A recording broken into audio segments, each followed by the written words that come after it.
తొలి తెలంగాణ ఉద్యమంలో తెలంగాణ రాష్ట్రాన్ని సాధించాలి అని తెలంగాణ రాష్ట్ర సాధననే ఈ ప్రాంత బడుగు బలహీన దళిత గిరిజన మైనారిటీ వర్గాల యొక్క అభ్యున్నతిని లక్షలాదిగా నాడు ఉద్యమ బాట పట్టిండ్రు.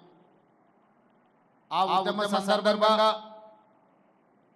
చాలా మంది ఉద్యమకారులు ప్రజానాయకులైన ప్రజాప్రతినిధులైన ఎమ్మెల్యేలు ఎంపీలుగా మారిండ్రు.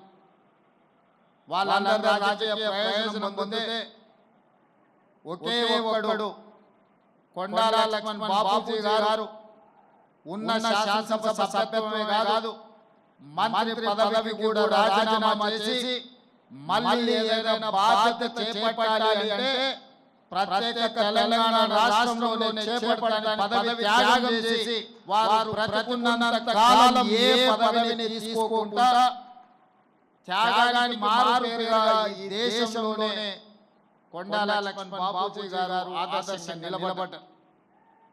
జలదృశ్యంలో మళ్ళీ తెలంగాణ ఉద్యమం ఆ నాయకుల పేర్లు ప్రస్తావించదలుచుకోలేదు, కానీ తెలంగాణ ఉద్యమం చేయాలని రాజకీయ పార్టీని పెడితే వాళ్ళ కానీ వాళ్ళ కావాల్సిన కానీ వాళ్ళ బంధువులుగా కానీ ఎవరు కూడా ఇవ్వలేదు. కానీ త్యాగానికి మారుపేరైన కొండాల లక్ష్మణ్ బాపూజీ గారు ఆహ్వానించి నక్లెస్ రోడ్డు మీద సచివాలయం ఎదురుగా జలదృశ్యాన్ని దశాబ్దాలుగా వారు నివసిస్తున్న సొంత ఇంట్లోనే సాధారణ ఆహ్వానించి రాజకీయ పార్టీకి పురుడు పోచింది కొండాల లక్ష్మణ్ బాపూజీ గారు. సందర్భంగా తెలియజేస్తున్నా, వారు నీడనిచ్చిందని ఆనాడు వారి నిలువలేకుండా ప్రభుత్వాలు చేసిన కొండాల లక్ష్మణ్ బాపూజీ గారు భయపడలేదు.